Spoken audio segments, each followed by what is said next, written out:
Hello दोस्तों, स्वागत है आपका फ्लेक्सिबल लर्निंग क्लासेस में। और हमने स्टार्ट किया हुआ है क्लास 12 की फिजिकल केमिस्ट्री का चैप्टर, और चैप्टर का नाम है सोल्यूशन।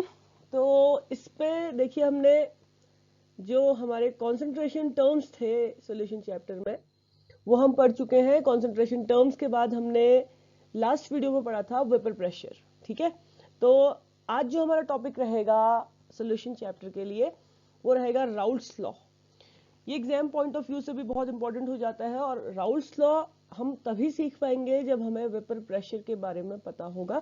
तो आप क्या करेंगे, इस वीडियो से पहले अगर आपने वेपर प्रेशर वाली वीडियो नहीं देखी है तो आप उसे देख लेंगे, और अगर आपको वो आता है कि वेपर प्रेशर क्या होता है तो आप यहाँ से कंटिन्यू करेंगे। ठीक है, तो आज का हमारा टॉपिक रहेगा राउल्ट्स लॉ।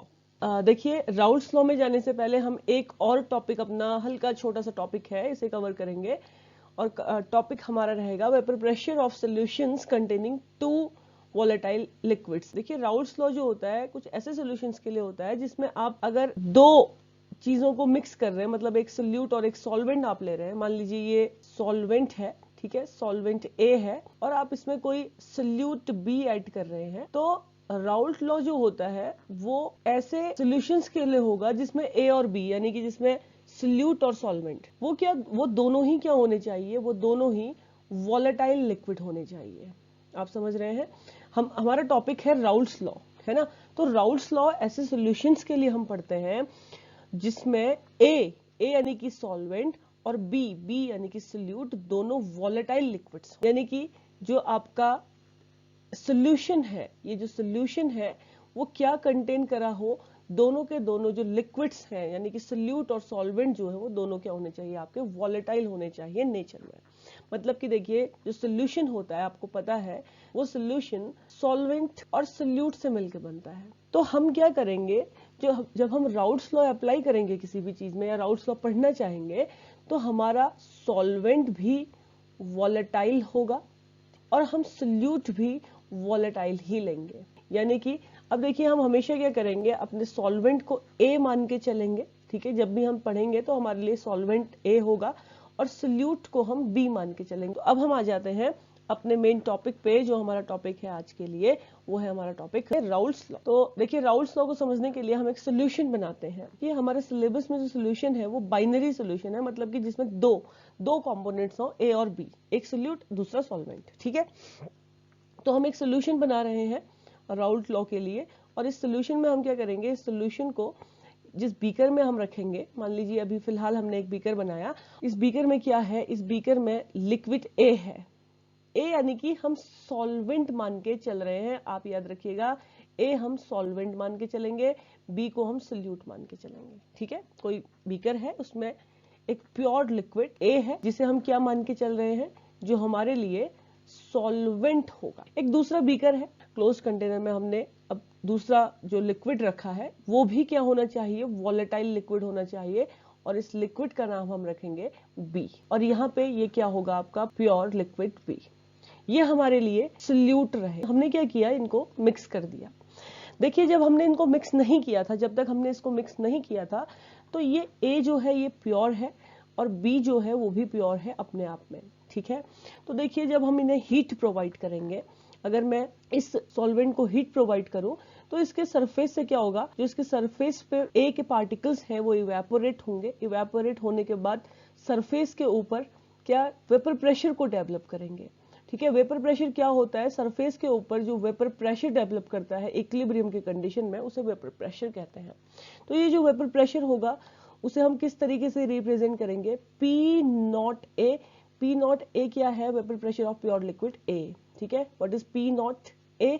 देखिए, मैंने आपको लास्ट वीडियो में भी बताया था, जब हम नॉट लिखते हैं यानी कि पी के ऊपर जीरो टाइप का जो लिखा है नॉट, ये किसके लिए, किसको इंडिकेट करेगा, प्योर लिक्विड के वेपर प्रेशर।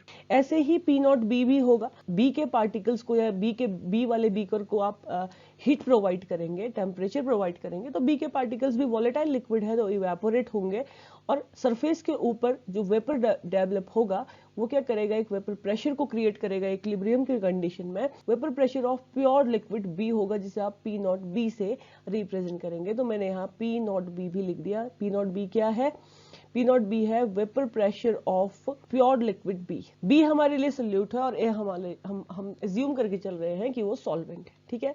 अब हम क्या करेंगे, इन दोनों को मिक्स कर देंगे। तो मिक्स करने के बाद कुछ पार्टिकल्स ए के रहेंगे जो मैंने रेड कलर से यहाँ पे दिखाए हुए हैं, और कुछ पार्टिकल्स किसके रहेंगे, कुछ पार्टिकल्स आपके बी के रहेंगे। दोनों क्या हो गए, मिक्स हो गए। ए और बी को हमने क्या कर दिया, ए और बी को हमने मिक्स कर दिया है, मिक्सचर बना दिया है, सोल्यूशन बना दिया है, ठीक है।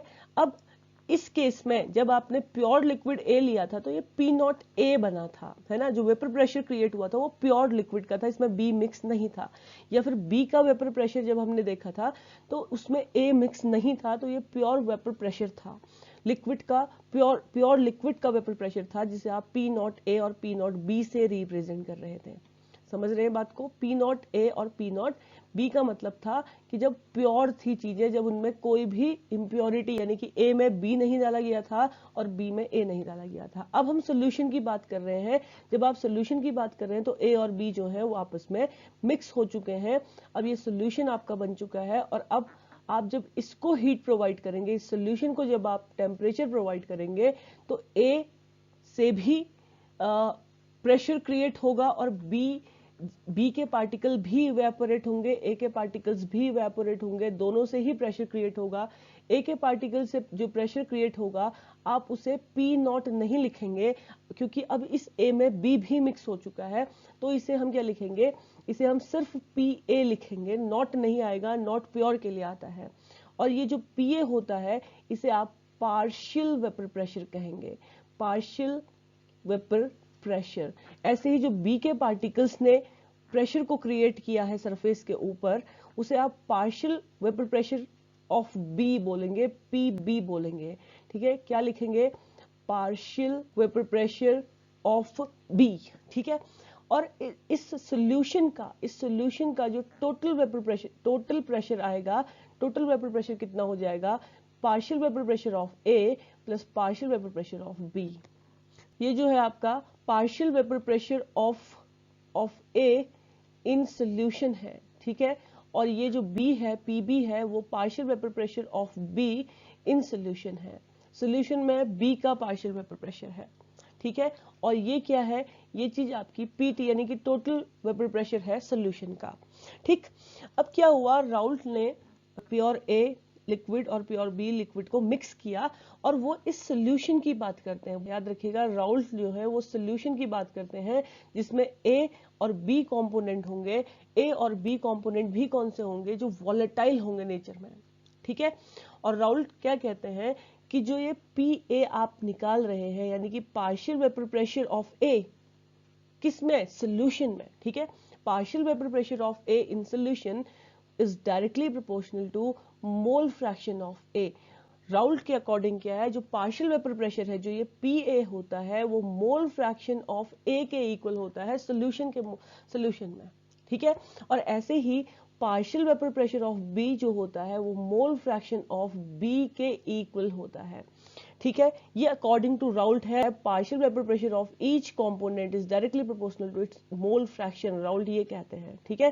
पहली बात तो आप ये समझिएगा, राउल्ट जो है वो सोल्यूशन की बात कर रहे हैं, जो मैं हाईलाइट कर रही हूँ सोल्यूशन को। कौन से सोल्यूशन की, जिसमें ए और बी कंपोनेंट है जो वॉलेटाइल है, ठीक है। और वो क्या कहते हैं, partial vapour pressure of each component in a solution is directly proportional to its mole fraction, यानी कि ए का जो पार्शियल वेपर प्रेशर होगा वो ए के मोल फ्रैक्शन के डायरेक्टली प्रोपोर्शनल होगा, और जो बी का पार्शियल वेपर प्रेशर होगा वो बी के मोल फ्रैक्शन के डायरेक्टली प्रोपोर्शनल होगा। ये राउल्ट कहते हैं। तो राउल्ट लॉ के अकॉर्डिंग हम यहाँ पे स्टेटमेंट लिख लेते हैं, according to Raoult, in a solution, the partial vapor pressure of each component directly proportional to the mole fraction of that component। तो ये है राउल्ट लॉ। राउल्ट लॉ कह रहा है कि जो किसी सोल्यूशन में पार्शियल वेपर प्रेशर हर एक कंपोनेंट का, अगर ए कंपोनेंट है उसका पार्शियल वेपर प्रेशर उसके मोल फ्रैक्शन के डायरेक्टली प्रोपोर्शनल होगा, है ना। यानी कि मोल फ्रैक्शन ऑफ ए के प्रोपोर्शनल होगा, और अगर दूसरा कंपोनेंट हम बी मान के चलें तो बी का जो पार्शियल वेपर प्रेशर होगा वो बी के ही मोल फ्रैक्शन के डायरेक्टली प्रोपोर्शनल हो जाता है। ये कहते हैं राउल्ट, हमारे राउल्ट लॉ में। तो मुझे लग रहा है कि आपको समझ में आ रहा होगा।